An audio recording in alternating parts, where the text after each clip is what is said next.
이번 영상에서는 지금 입찰 가능한 경매 물건인 전라북도 최대의 관광지 전주시 완산구 풍납동 전주 한옥마을에 위치한 상업지역 내 단독주택을 담아보았습니다. 현재 유치권, 지분경매, 제시회 같은 특수조건이 있기 때문에 감정가 1억 3천만 원에서 34% 4,500만 원까지 유찰되었고 현재 8천만 원 이상 싸게 낙찰받을 수 있습니다. 더불어 도로가 집 앞으로 개통되어 맹지 탈출은 물론 상권의 이동까지 기대할 수 있는 미래가치가 충분한 부동산입니다.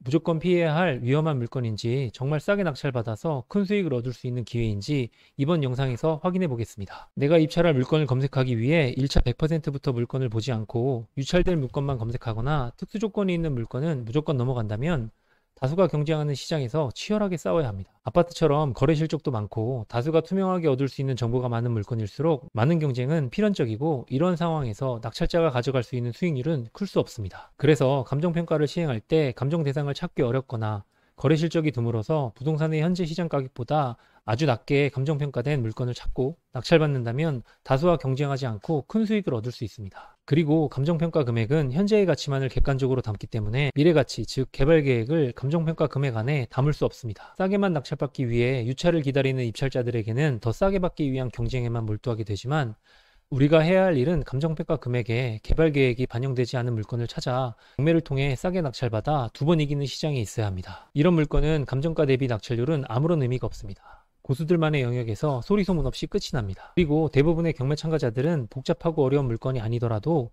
입찰할 경매 물건은 많다고 생각합니다. 4차 이상 30%까지 유찰된 특수 조건이 포함된 물건은 낙찰받지 못하는 특별한 사정이 있는 물건이라 생각하고 그냥 패스하겠지만 고수들은 정확하게 조준하고 있습니다. 초보들은 어차피 접근하지 못하니까 계획한 금액까지 낮아지면 여유롭게 경쟁 없이 낙찰받습니다. 어차피 초보들은 쳐다도 보지 않을 테니까요. 어떠한 특수 물건이라도 현명한 낙찰자는 있을 수밖에 없고 본인이 계획한 그림대로 수익을 거두고 항상 더 큰 수익을 가져다 줄 물건을 기다리고 있습니다. 치열한 경쟁은 내 세상이 아니라고 생각하면서 경쟁하지 않아도 충분히 큰 수익을 거둘 자신이 있을 테니까요. 일반적으로 아파트에서 흔하게 볼 수 있는 인수금액이 있는 선순위 임차인, 배당을 신청하지 않은 선순위 임차인, 배당 금액이 미상인 선순위 임차인 등이 어려운 권리 분석으로 생각하고 있습니다. 하지만 돈으로 해결 가능한 권리는 특수 물건이 아닙니다. 낙찰자의 수익률 안에서 해결 가능한 일입니다. 지금 입찰 가능한 경매 물건은 전라북도 최대의 관광지 전주시 완산구 풍남동 전주 한옥마을에 위치한 상업지역 내의 단독주택입니다. 현재 유치권, 지분 경매, 제시회 건물로 특수 조건이 2개 이상 있어 34%까지 유찰되었고 현재 감정가 대비 8천만 원 이상 싸게 낙찰받을 수 있습니다. 무조건 피해야 할 위험한 물건인지 정말 싸게 낙찰받아서 큰 수익을 얻을 수 있는 기회인지 반드시 확인해야 합니다. 돈이 되는 경매 물건을 검색하는 순서는 첫 번째, 부동산 가치 판단이고 두 번째, 권리 분석입니다. 권리 분석은 사실 중요하지 않습니다. 부동산의 가치가 좋다면 그 어떤 특수 조건도 해결해야 하고 부동산의 가치가 좋지 못하다면 아무리 저렴한 가격이라도 입찰하지 않아야 합니다.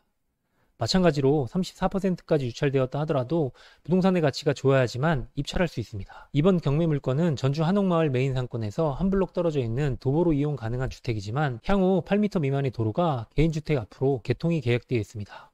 상업지역의 대지 앞으로 8m의 도로가 생긴다면 맹지 탈출과 함께 지가 상승은 확실합니다. 현재 한옥마을의 평당 거래 가격은 한옥마을의 메인 사거리를 중심으로 2024년 2월 평당 2,963만원, 2023년 11월 1,583만원, 경매 물건 인근 토지 거래 가격은 2022년 6월 평당 830만원에 거래되었고 경매 물건 바로 옆 토지는 2023년 평당 369만원에 거래되었습니다. 경매 물건에 도로가 개통하게 되면 향후 평당 가격은 500만원 이상의 가치를 충분히 가지고 있습니다.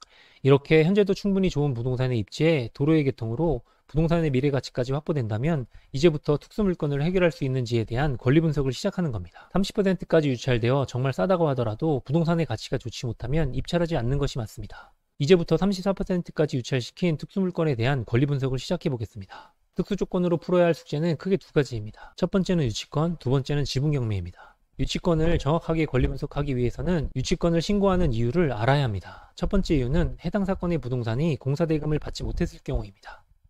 두 번째 이유는 소유자와 함께 허위 신고를 통해 경매 물건의 가격을 크게 유찰시켜 낙찰받으려 하거나 유치권 포기 협의를 통해 이득을 얻기 위함입니다. 유치권 성립 요건에는 많은 사유가 있지만 주거용 부동산의 경우 유치권을 신고하는 대상이 해당 부동산을 점유해야 유치권이 성립하기 때문에 주거용 부동산의 유치권 성립은 사실상 불가능합니다.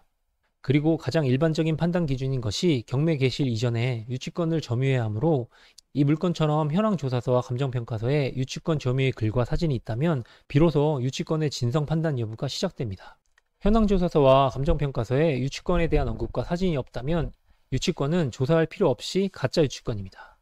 이번 경매 물건의 경우도 현황조사서와 감정평가서에 유치권에 대한 점유사진을 찾을 수가 없기 때문에 유치권은 성립하지 않습니다. 경매를 통한 낙찰 후에 유치권은 말소되지 않아 대출이 되지 않거나 유치권 신고 금액만큼을 제외하고 대출이 가능하기 때문에 큰 금액의 유치권이 설정되어 있다면 많은 현금이 필요한 유치권 물건에는 쉽게 접근하기 어렵습니다. 그렇지만 이번 물건의 현재 입찰 가격이 4,500만 원이기 때문에 대출 없이 소액으로 투자가 가능합니다.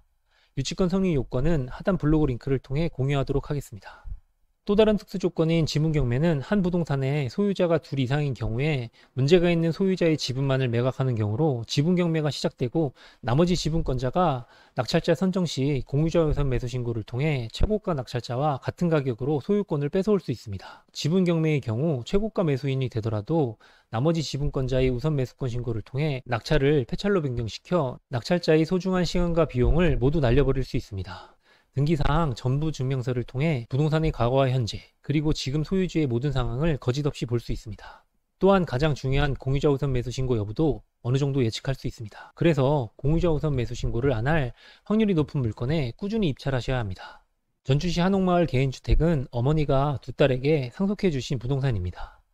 동생이 대출금 이자와 관계없이 언니 대부금액 연체로 강제경매로 진행되는 사건입니다. 지금의 34% 이상의 금액에서는 입찰하기 어려운 금액이기 때문에 공유자 우선 매수 신고는 못할 가능성이 높습니다. 공유자 우선 매수 신고 없이 2분의 1 지분의 낙찰자가 되었다면 나머지 지분을 저렴하게 매입하거나 내 지분을 비싸게 매도해서 수익을 얻을 수 있습니다. 만약 협의가 어렵다면 다시 법원의 힘을 빌려 형식적 경매를 신청해서 매각할 수 있습니다. 100%의 지분 물건이 다시 경매로 낙찰자가 선정되면 낙찰 금액에서 2분의 1 지분만큼 배당을 통해 수익을 얻을 수 있습니다. 경매는 아는 만큼 보이고 행동하는 만큼 수익을 얻을 수 있습니다. 전주시 한옥마을 상업지역에 도로가 내 집 앞에 개통되는 미래가치가 가득한 경매 물건을 34%의 가격으로 8천만 원 이상 저렴하게 낙찰받는다면 큰 수익은 반드시 거둘 수 있습니다. 제 비슷한 경험으로 지난 2020년 전북 정읍시 신태인읍의 법정 지상권과 인수금액 미상인 선수인 임차인 그리고 형제들끼리 재산 분할을 위해 형식적 경매로 나온 주택을 70% 단독 낙찰받아 1년 6개월 만에 단기 매도를 통해 수익을 거두었습니다. 특수물건 중 유치권, 법정지상권, 지분경매, 분묘지기권, 가처분, 가등기, 지상권은 돈으로 해결이 가능하다면 아주 큰 금액이 필요하거나 돈으로도 해결이 불가능한 일이 많습니다. 정확한 권리관계 분석이 불가능하다면 접근조차 할 수 없습니다.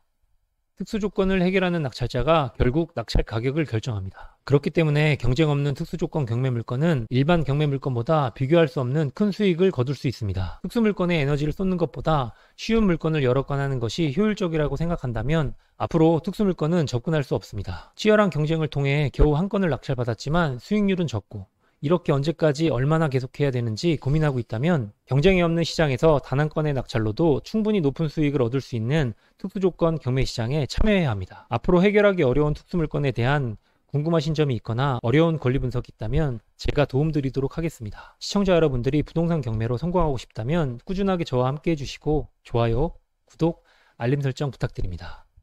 아래 링크를 참조하시면 더 좋은 영상을 확인하실 수 있습니다. 감사합니다.